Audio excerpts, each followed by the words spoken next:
So in the meantime, a lot had taken place, and then this is something actually Gavin mentioned. You know, he kind of highlighted it last week, how through Joseph being a head official in Egypt, the Israelites ended up moving there, and their nation grew while in Egypt, and then were enslaved while they're in Egypt. So the Israelites were under the leadership of Moses as he led them from slavery out of Egypt, and they escaped the grasp of Pharaoh. So now, where we are in the story, they're in the wilderness, and they come upon the promised land that their forefathers were promised by God. So when I say forefathers, I'm talking about Abraham. So that was a promise.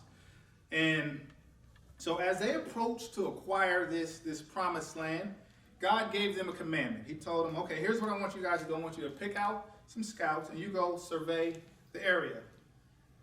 Now this land already had people living on it. That was the Amalekites, the Hittites, the Jebusites, Amorites, and the Canaanites. Try to say that fast 5 times. So to acquire the land, they had to go to battle and win. And then the land would be theirs, right? That was the challenge. So the Lord knew that there were people on the land, but he sent the scouts out to survey the land anyway. The promise that was made to their forefathers was about the richness of Canaan. So not about the people who inhabited it at the time, but about what the land would be about. So the scouts were sent out to report that God's promise was being fulfilled. So that was the background. So as we all know, there were 12 tribes in Israel. So there were 12 men selected, one from each tribe, to go out and scout the land. And I'm going to give you a preview to what happened down the line. Pretty much there was Caleb and Joshua and then 10 other guys. The important ones, and what we're looking at this morning, Caleb and Joshua. But together there were 12 scouts. So they all went out. And in a lot of ways, what they were being asked to do was to go out and report, and they were really being tested by God, right? Because we already know there was a promise. It's going to happen. It was going to happen. But this was a test.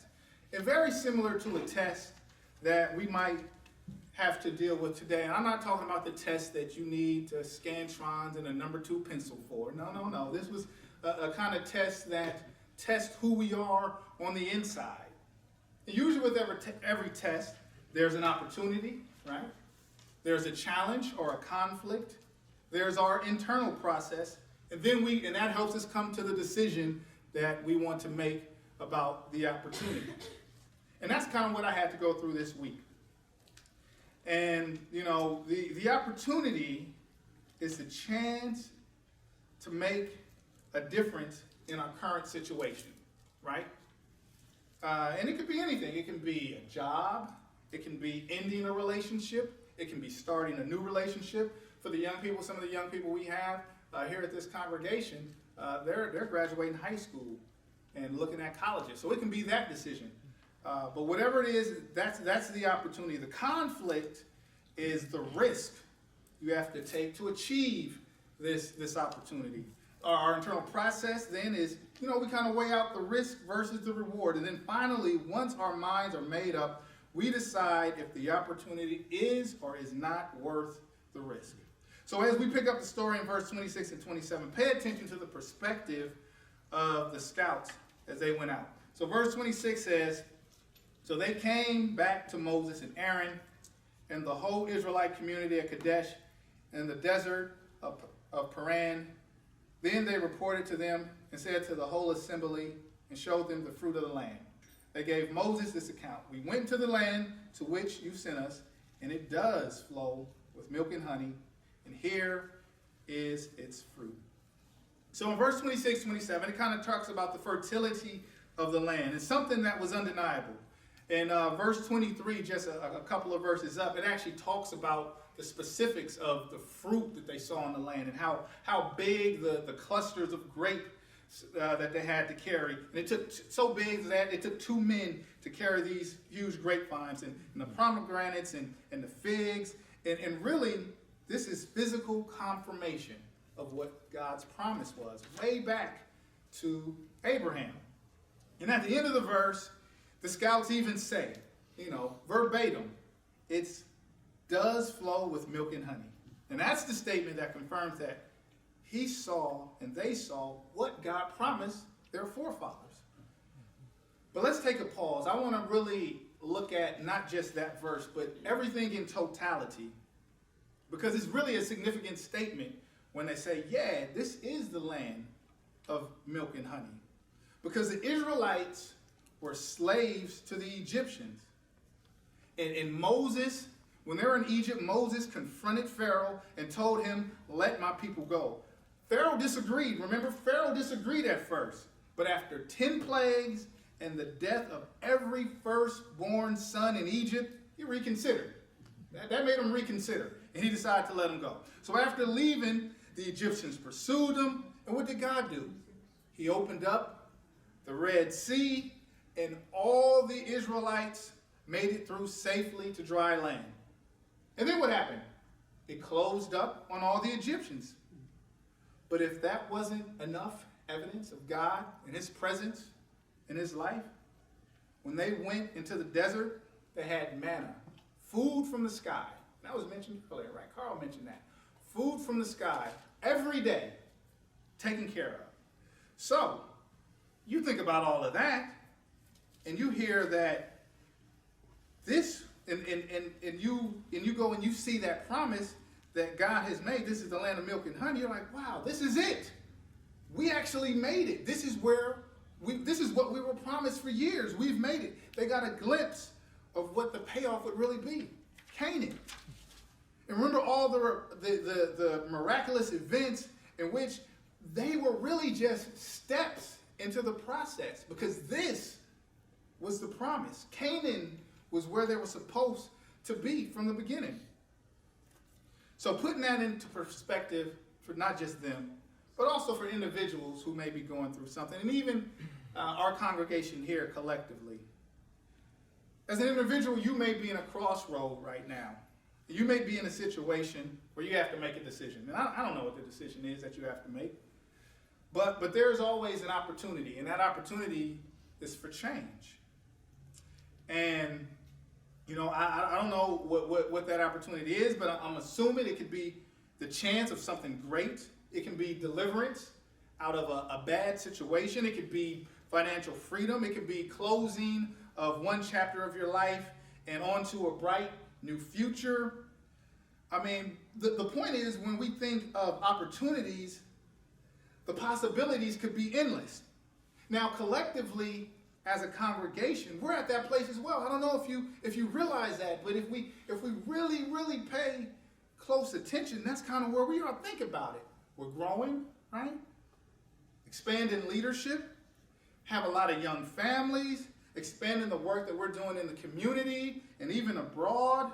So the growth process has already taken place. And look around. I mean, even here in this building, look around. There are no more pews in here.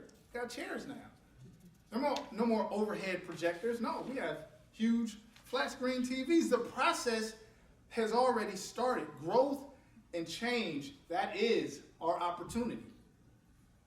Here's the thing. With every opportunity, though, whether it's individually or collectively, there's conflict, right? There's always conflict. Look at verse number 28 and 29, and we'll get into what this conflict is. So verse 28 says, "But the people who live there are powerful, and the cities are fortified and very large. And we saw the descendants of Anak there. The Amalekites live in the Negev, the Hittites, the Jebusites, the Amorites live in the hill country, and the Canaanites live near the sea and along the Jordan." So at this point in the story, here's the conflict, right? The prior two verses, the scouts presented the opportunity. Oh yeah, this is what God promised. Oh, the land is flowing with milk and honey. This is going to be great. But it all started with a but. And really that kind of disqualifies everything that you just said prior, because they're really focusing on these huge hurdles. Man, these cities, I don't know. They're fortified. They're huge and they're fortified. And man, you know what? I don't know. You see how big those guys were? I mean, they were like giants, and they were big, and they were strong, and I'll be honest, I haven't seen a giant like that since the Annex, and those were descendants of huge people. And I'm thinking, wow, they're really focusing on the conflict, but that was huge. That was it. That's what it was. That was a conflict.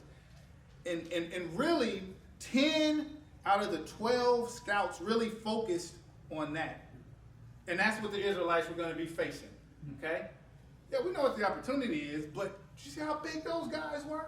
Man, they were huge. I don't know. And those are huge hurdles. And we all have huge hurdles in our lives that we have to go through.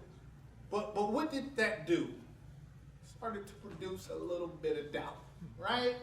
It started to produce a little bit of doubt.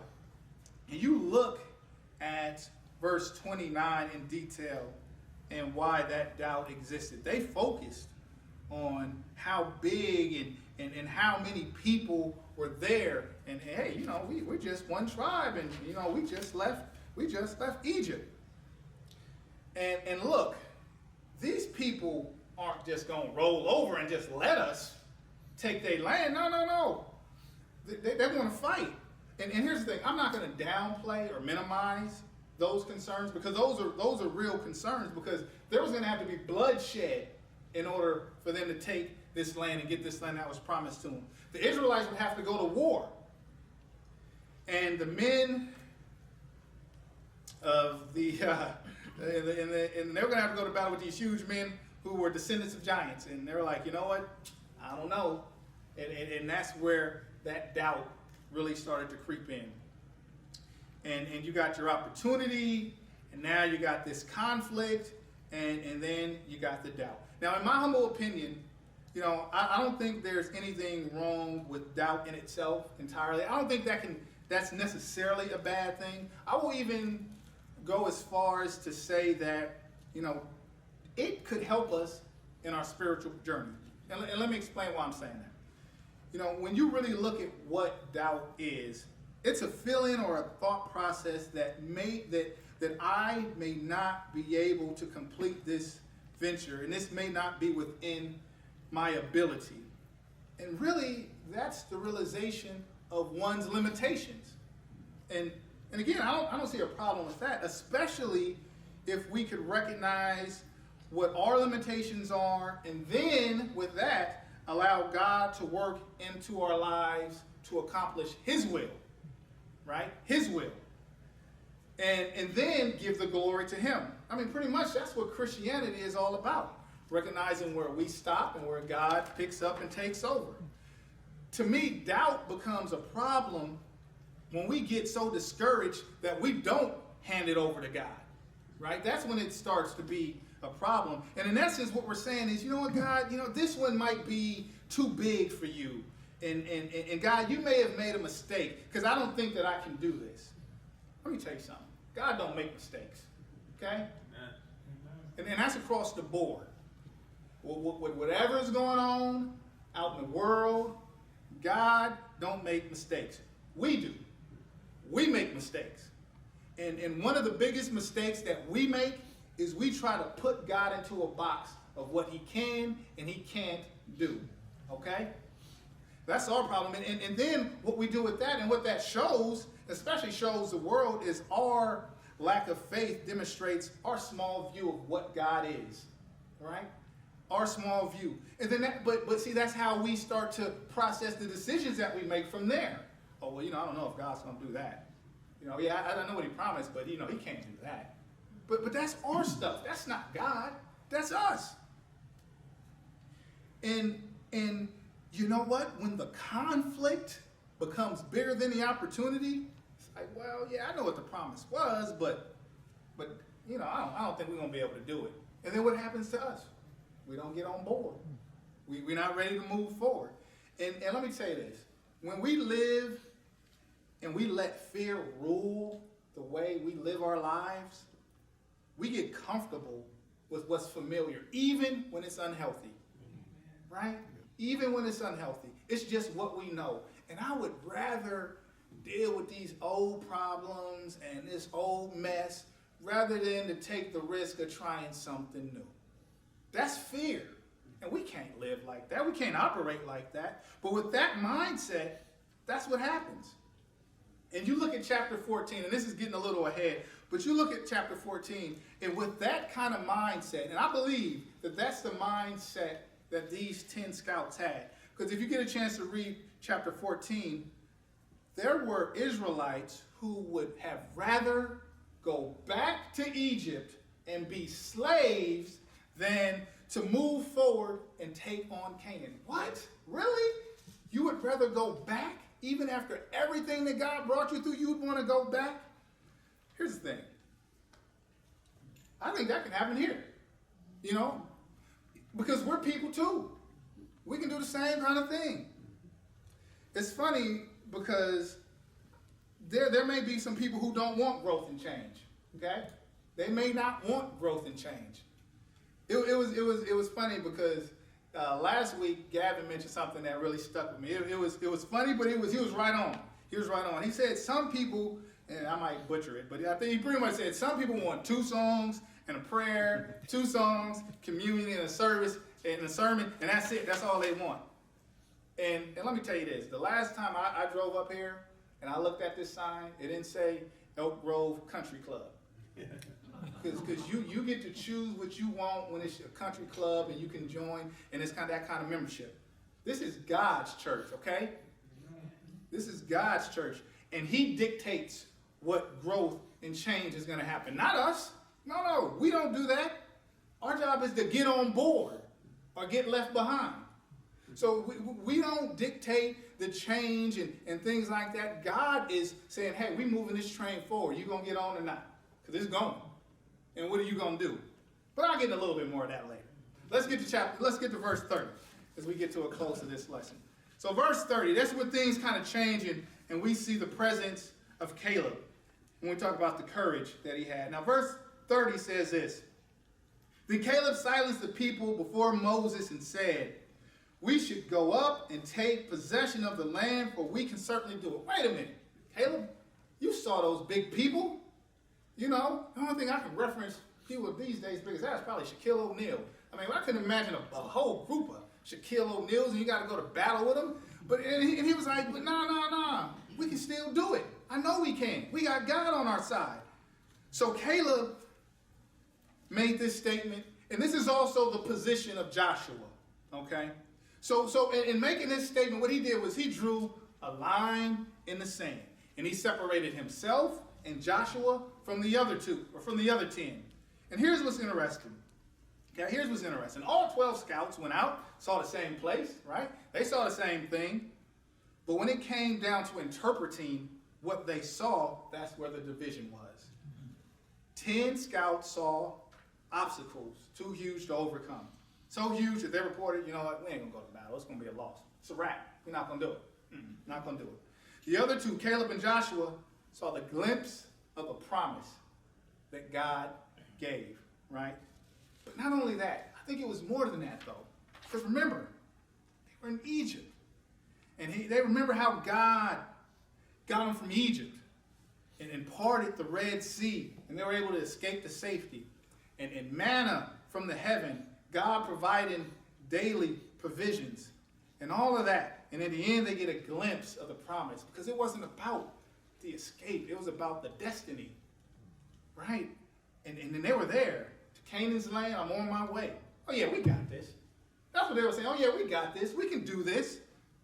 Now, as it stands, there's 12 scouts. 10 on one side, 2 on the other. The way the story goes here is the significance of that number, that 10, right? The significance of that 10. It influenced the majority of the Israelite community. If you do get a chance to read chapter 14, here's what it talks about. The people believed the words of the 10 scouts, and they ignored the deliverance of God up to that point. Everything that God had promised, all that they had been through, just ignored it. The decision was made.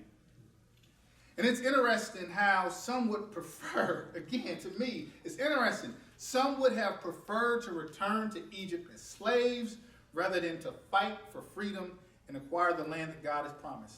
But the conflict became bigger than the opportunity. We can't allow doubt to occupy our thoughts so much that we lose faith in God. Right? And that's what happened. And that's what happened. That's what still happens. And here's how that story wrapped up, though. I don't want to leave it on a cliffhanger. Here's how it ended. So here was the cost of that lack of faith. That generation didn't see the promised land. God said, okay, you don't want to go? Okay, all right. So here's what we're going to do. 40 more years in the wilderness. 40 more years in the wilderness. Everybody 20 years and older, you're not going. Okay? You're not going to go. Now here's the thing. It's still going to happen. You just won't see it. The progress, the growth, it's still going to be made. You just won't be a part of it. God is a loving God. And he said, you know what? You repent. We can move forward. And I will restore you in our relationship. We will still commune together. And he restored that relationship. So he always has room for forgiveness. So he did that. They still got a relationship with God. They were still God's people. But they never saw the promised land. And here's the thing, and here's how this applies to us. We can't let little things, disagreements between individuals, or even as a church, things that we can't agree on, we can't let that get in the way of God's plans. And you know what the reality is, guys? It won't anyway, okay? It won't anyway. He will do it without us, okay? It will get done. And that's what I was talking about earlier. I said we're going to get back to. We need to realize that, hey, it has already started. So you either going to get on board or you possibly will get left behind. And I say that with all the Christian love that I can say it with. Okay? Because it's nothing malicious to anyone. It's just the fact that this is how God operates. And the reality is, we don't call the shots. God does. That's why we have to choose whether or not, all we do is decide whether or not we're going to get on board. That's all we do. Okay? That's all we do. Now, to tie it all together, the only exception to that generation, of course, was what? Was who? Caleb and Joshua. They actually made, and also the children. The children of that generation, the ones under 20, and Caleb and Joshua. They made it, right? They made it. And it was the faith in God that got them there. There are going to always be obstacles. And I believe this, that there's somebody here today, maybe more than one, maybe there's a bunch of people here today. You know, like I said, this was about me in my week. You might be at a crossroad and you're evaluating a decision that you have to make, and you're looking at it, and you're looking at the opportunity, you know, and then there's this risk, this conflict. And you're trying to find a way to weigh it out and make a decision. All I'm saying is to keep God and incorporate God into that equation. When you do that and you weigh it all out, and if God has blessed that decision, you go ahead and you move forward. It's going to always be all right. Now, there may be one or a few here that may be going through something like that and say, you know, I might want to talk to somebody about that. Good. We want you to share. You know, we have brothers and sisters here who have open ears and open hearts and would love to hear the concerns. We also have leadership here who are taking prayer requests, and we want to give you the opportunity to do that now as we stand and sing the song of encouragement.